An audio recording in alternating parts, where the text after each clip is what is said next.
চলেন আজকে আপনাদের নিয়ে যায় ৩৩২ বছরের পুরাতন একটি মসজিদে। তো ভাবতেই পারতেছেন মসজিদটি তাহলে কত পুরনো হবে। সো হ্যালো এভরিওয়ান, আসসালামু আলাইকুম। সবাই কেমন আছেন? Welcome to my page Tamanna's diary. তো আজকে আমরা দুপুরে খাওয়া দাওয়া করে একদম রোদের মধ্যে বের হয়ে পড়লাম ঘুরতে। আর হায়দ্রাবাদে ঘুরতে আমার বেশ ভালো লাগে, কারণ পুরো শহরটাই পাহাড়ের উপরে। তো এই যে পাহাড়ের উপরে একটা হোটেল দেখতে পাচ্ছেন, এর নাম হচ্ছে যে ফালাকনামা প্যালেস। আর এখানে সালমান খানের বোনের বিয়ে হয়েছিল। আর এই হোটেলের একদিনের রেন্ট গাইস ১ কোটি টাকা। তো যাই হোক, তারপরে আমরা ঘুরতে ঘুরতে একটা বাস স্ট্যান্ডে আসলাম। তো আমার জামাই আমাকে দেখিয়ে দিচ্ছিল এই এরিয়ার বাস স্ট্যান্ড এটা। আর বাস স্ট্যান্ডটা অনেক সুন্দর ছিল, একদম নিট অ্যান্ড ক্লিন। তো এই পাশে যে দেখতে পাচ্ছেন এটা হচ্ছে এই এরিয়ার থানা। এখানে সব ধরনের সবজি পাওয়া যায় গাইস। এত বড় মার্কেট, মানে প্রত্যেক শনিবারেই মার্কেটটা বসে। পাশে যে আছে রেট্রো স্মার্ট, এটা হচ্ছে কলকাতা যেমন ভি মার্ট বা ডি মার্ট সেরকম। আর এখানকার ট্রাফিক সিস্টেমটা অনেক ভালো। আপনি যদি ট্রাফিক রুলস ভঙ্গ করেন তাহলে এই যে দেখেন পুলিশ আপনার ছবি তুলে পাঠিয়ে দেবে থানায়। সো তারপর আমরা দেখতে দেখতে চলে আসলাম মসজিদে। গাইস এটা হচ্ছে যে মক্কা মসজিদের মেইন গেট। তো আমি ভিতর গিয়ে আপনাদেরকে দেখাই।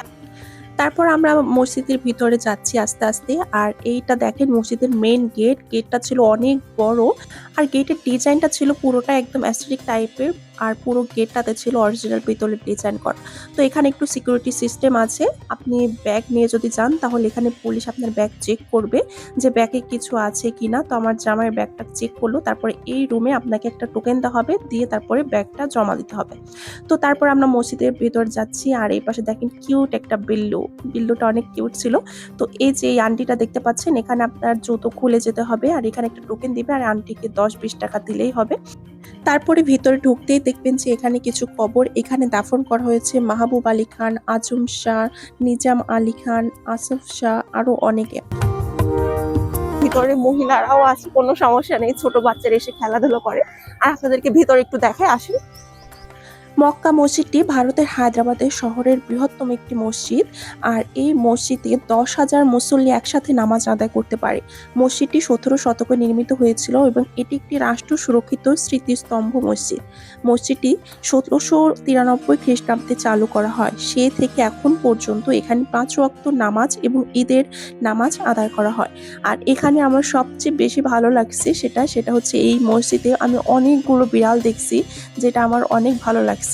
আর এই মসজিদের ভিতরে যে বাঁধানো দেখতে পাচ্ছেন, এটা হচ্ছে ঝুমার, মানে ঈদের টাইমে এগুলো খুলে দেওয়া হয়। এই যে দেখেন এখানে বিড়ালটা কি সুন্দর করে শুয়ে আছে মসজিদের ভিতরে। মসজিদটি এত পুরাতন হওয়ার পরেও দেখেন কত সুন্দর করে মেনটেন করে। এখন নামাজের সময়, সেজন্য নামাজ পড়তেছে। আর এমনিতেও যারা ঘুরতে আসে এখানে এসে ২ রাকাত নফল নামাজ আদায় করে।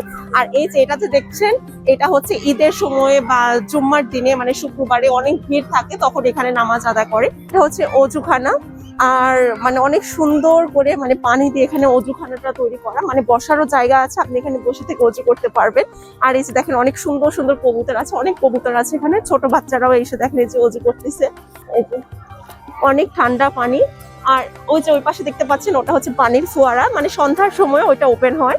আর এই যে এটা হচ্ছে মক্কা মসজিদের আউটসাইড, মানে এটা হচ্ছে পিছন সাইডে। দেখেন অনেক বড় মসজিদটা আর অনেক সুন্দর। যারা ইসলাম প্রচার করতে ভারতে এসেছিলেন, হায়দ্রাবাদে এসেছিলেন, তাদের মধ্যে অনেকেই এই মসজিদে দাফন করা হয়েছে। মসজিদটি এত পুরাতন হওয়ার পরেও দেখেন মসজিদটি অনেক সুন্দর। ওই পাশে যে দেখতে পাচ্ছেন, ওইখানে হচ্ছে ওয়াশরুম। এইখানকার আবহাওয়াটা এত সুন্দর, দেখেন অনেক সুন্দর বাতাস। আর এখন যেহেতু রোডটা অনেক কমে গেছে, সেজন্য অনেক ভালো লাগতেছে। আর এটা হচ্ছে আউটসাইডে মসজিদে। এই এরিয়াটা অনেক বড় আর অনেক সুন্দর, মানে বাতাস আসতেছে না, অনেক সুন্দর লাগতেছে। হাজার বছরের পুরনো মসজিদ হওয়া সত্ত্বেও এখানে ৫ ওয়াক্ত নামাজ আদায় করা হয়। আর ঈদের সময় ঈদের নামাজও এখানে আদায় করা হয়। দূর দূর প্রান্ত থেকে মুসল্লি এসে এখানে ভিড় জমায়। আর এই যেখানে যে ডাল দেখতে পাচ্ছেন, এখানে কবুতরকে খাওয়ানোর জন্য মানুষজন এভাবে ছিটিয়ে রাখে। মসজিদের পাশেই হচ্ছে যে ওই যে ওইটা হচ্ছে চারমিনার, মানে হায়দ্রাবাদের ফেমাস একটা জায়গা। এখন যেহেতু মসজিদে আজান দিয়ে দিছে, তো আমরা আর মসজিদের ভিতরে থাকবো না। তো এখান থেকে আমি পুরো মসজিদটা আপনাদেরকে যতদূর সম্ভব আমি কভার করে দিয়েছি, মানে দেখানোর চেষ্টা করেছি। মসজিদটা মাশাআল্লাহ অনেক সুন্দর। আর এটা হচ্ছে হায়দ্রাবাদের যে মানে এই এরিয়া, চারমিনার এরিয়া, এখানকার অনেক বড় একটা ফেমাস মসজিদ। এখানে বাহিরের লোকজন থেকে শুরু করে মানে অনেক টুরিস্ট আসে ঘুরতে। আর শুধু মুসলিমরাই না, এখানে হিন্দু বলেন আরো অন্যান্য ধর্মের লোকজন সবাই এখানে ঘুরতে আসে। তো আজকে এই পর্যন্ত, সবাই ভালো থাকবেন, টাটা, বাই বাই।